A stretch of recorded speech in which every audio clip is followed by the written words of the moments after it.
null. If it is not equals null, then only we can go inside and we can perform the action, that is web edit dot send input, and here password element, and here the password value. See, the same operations what we are doing it here, same operation what we are doing it here, only the way is different. You can create as a global instance of the page locator class. Only difference is you just created a global instance of your page locator class, nothing else. This will work in both the way. This will work here, this will work here as well, because you assign the driver here as well, so that it will create it only once this constructor is called for the page action. It will assign the locator file and it will call the constructor of the locator class, if you can see here, and it will assign the value to this dot driver. So this is my enter password. Same way, if I want, I can create another, that is my enter public void enter confirm password, and I can have a string value, that is confirm password. So I can write the same code. If you want, you can just copy this code here, paste here, and instead of get password, this time I can use get confirm password, and here I can use confirm pass element. So simply pass this element here. So your code should be very easy to understand for any one of the other person. So I enter this confirm password, I enter password, I enter username. These three methods are ready. Now I have the fourth, that is public void, and I wanted to click on submit. So I simply said click submit. Click submit or submit button, whatever you want to say. There is no input parameter required to click submit button. I simply said click submit button. Okay. And if you want, I can copy all this code and paste it here. And I said this time I need get submit, and here I'll have submit button element.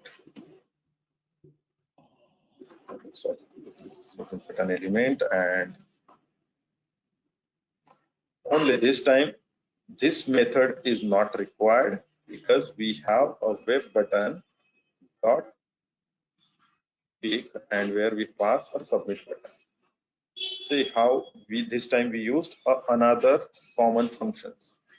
Previously it is edit for the edit box. Now it is button for the submit button. There are some others also, like your login link and other areas also, which you can add now. So those are, you can add it later on.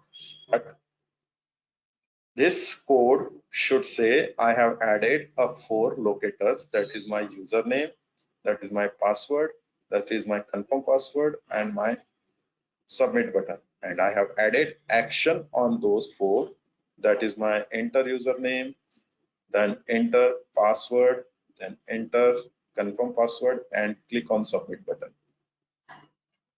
So 4 locator, 4 actions I have added. Now I can go back to my implementation and it says now you can add the test, but before that we can just create one common, so that all these 4 can be called in a single method, so that your test looks more cleaner than the previous. So let's say if I wanted to do that, I can create one common function, that is public and void, or you can create static as well, but still I'm going to create void. There is a reason, I'll explain that later on the page navigation. So public void, I said submit registration submit registration form, for example. Now submit registration form is my method, and I need all these methods called within this. So to require that, I need an input parameter. First is user val, then I need pass val, then Then I need word that is confirm pass valve. Okay, and then I start the method. These are the 4 methods I have written. Now, if you can see, I call my enter user name and user value. This is my first method I call. Then enter password and password. This is my second, and then my enter confirm password and confirm password. This is my third, and fourth one is just click a submit button. So why I created this? So that I can call only one method in the test, so that all other methods are called within this. And there is another reason also, which I'm going to show you in the next, in the page navigation. Okay, just give me a second.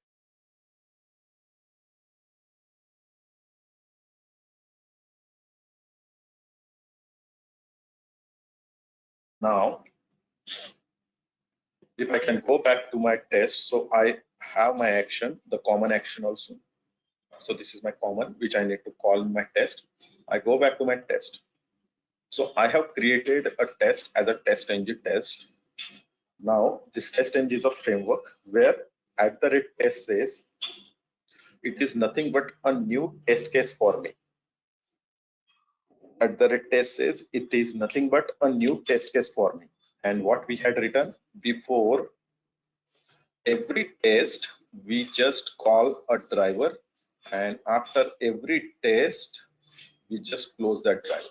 So automation standard says every test starts with the login and ends with the logout, so that you can get a better results for each and every test. But that is also based on the requirement from the client or the management. Like you wanted to open all the tests in the single browser and perform action, or every test should open the new browser and close. So that is all the decision taken by management or the client. Okay. Now next is, so I have this test case here. I said, let's say my test says verify registration submit. This is my test says. I said verify registration submit, a very high level test. Okay.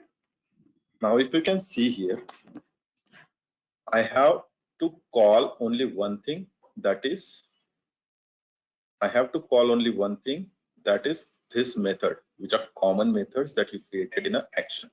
So before that, I am going to create a registration page action, that is registration underscore page action equals new registration underscore page action and a driver. So if you can see, if you wanted to implement all this before each test and all this after each test, then you need to extend. That means you need to use another OOPS concept called inheritance. Extend a base class from initializer. If you can see this. So once you extend this base class, by default all the things those are available here. Okay, that is all parent attributes comes to the child.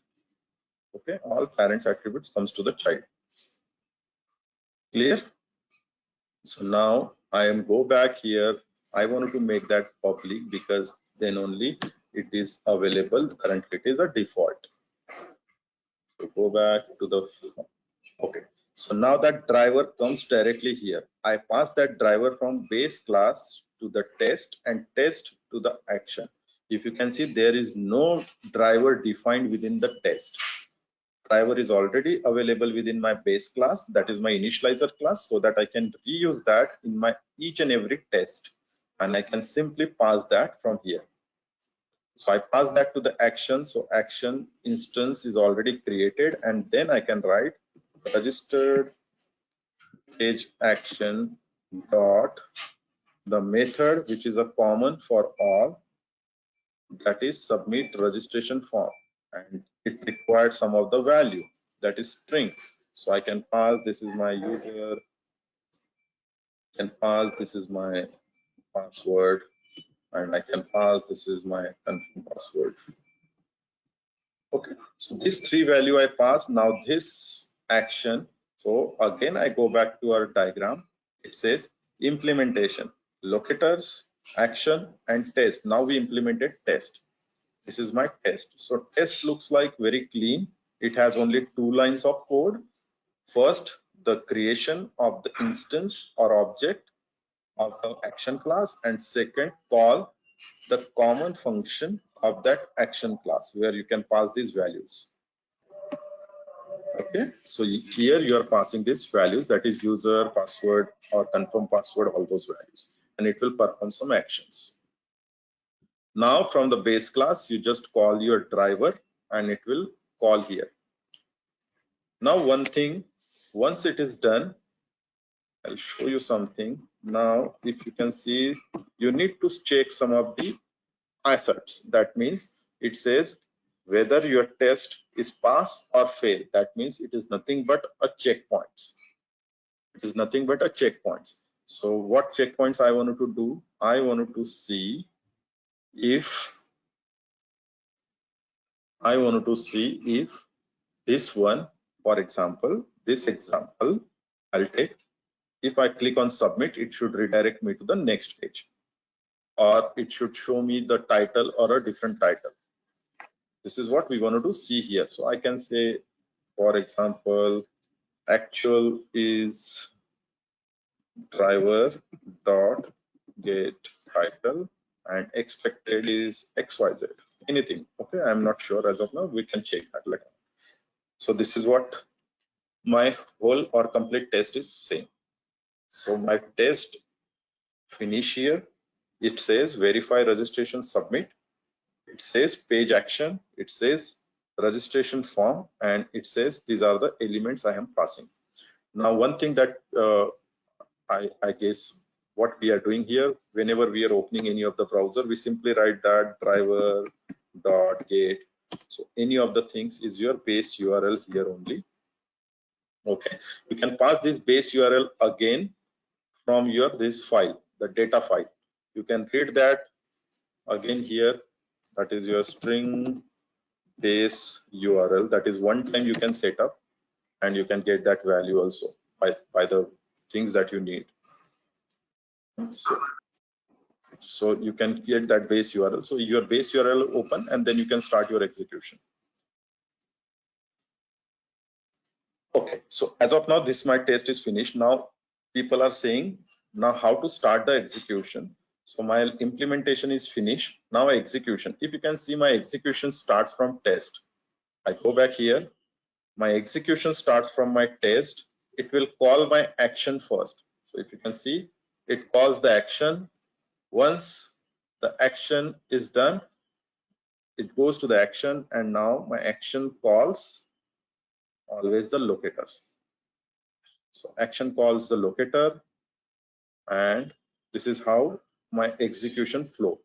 So implementation is always locator, action, test. Execution is always test, action, and locator. Now, majorly where we failed is a easy navigation in the page object model framework. So I have finished this registration form. I go back and create another class here. Let's say this is my page action. Now I'm going to create a new class in the action, that is this time registration, for example, registration 1 this time, okay, or page 2, whatever it is. Okay, so registration 1 page underscore page action. So if I can go back to my site, I'll enter something here, ABC.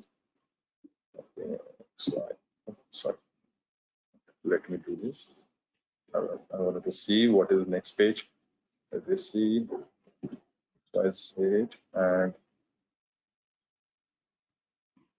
this is also my XYZ, and I click on submit. Once I click on submit, so it should go to the next page definitely. I guess this validation. So I'm thinking it should definitely go to the next page, and